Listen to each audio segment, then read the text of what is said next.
Bonjour à toutes et à tous.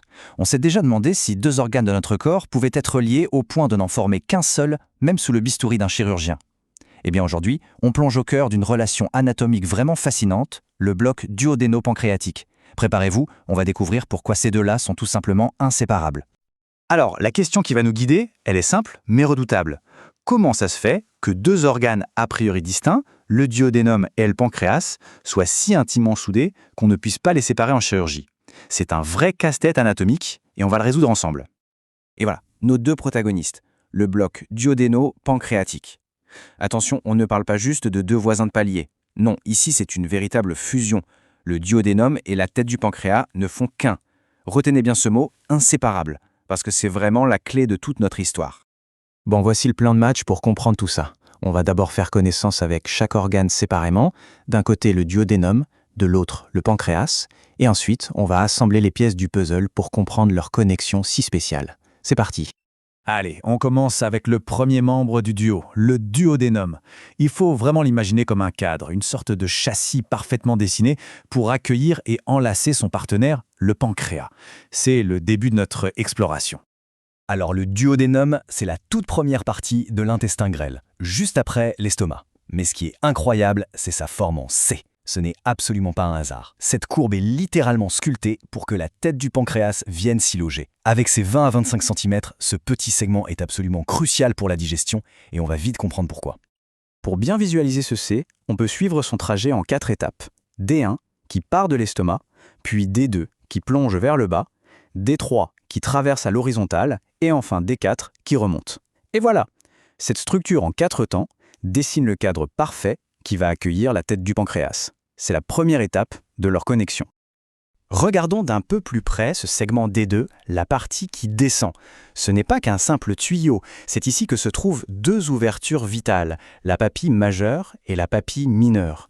Il faut les voir comme des portes d'entrée, des points de connexion stratégiques, et on va voir très vite ce qui passe par ces portes.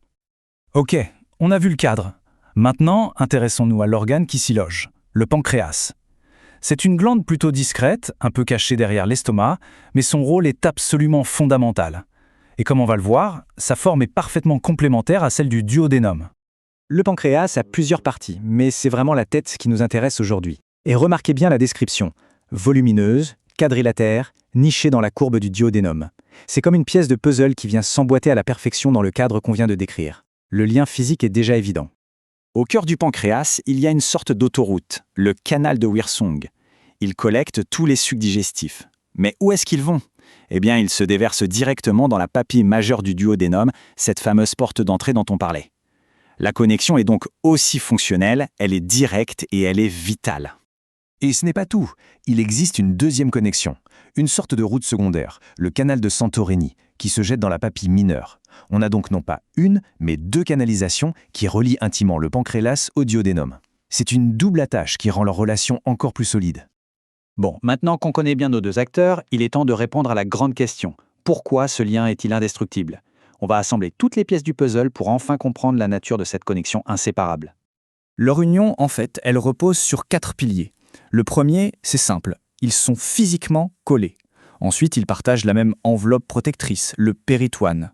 Troisièmement, et c'est absolument crucial, ils boivent à la même source, ils partagent le même réseau sanguin. Et enfin, comme on vient de le voir, les canaux du pancréas se jettent directement dans le duodénum. C'est une fusion à tous les niveaux. Cette histoire de vascularisation commune, c'est peut-être le point le plus important. Il faut imaginer un réseau de routes, les arcades pancréatico-duodénales, qui nourrissent les deux organes en même temps. Essayer de les séparer, ça reviendrait à couper l'arrivée d'eau et d'électricité à deux maisons qui partagent les mêmes branchements. C'est tout simplement impossible sans tout endommager. Et cette réalité anatomique, elle a une conclusion très claire, résumée par cette phrase issue des manuels de médecine. Chirurgicalement, ils sont indissécables l'un de l'autre. Ce n'est pas une opinion, c'est un fait. C'est une loi de l'anatomie avec des conséquences très concrètes. Et la conséquence concrète, la voilà. Si une maladie grave, comme un cancer, touche la tête du pancréas, le chirurgien n'a pas le choix. Il ne peut pas juste enlever la partie malade du pancréas. Il est obligé de tout enlever en un seul bloc, c'est-à-dire la tête du pancréas et une partie du duodénum. C'est une opération extrêmement lourde, la duodénopancréatectomie, qui découle directement de cette anatomie fusionnelle.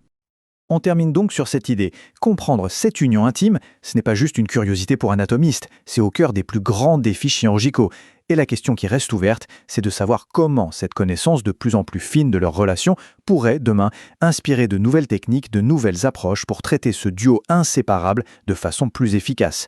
C'est une réflexion qui continue de pousser les limites de la médecine.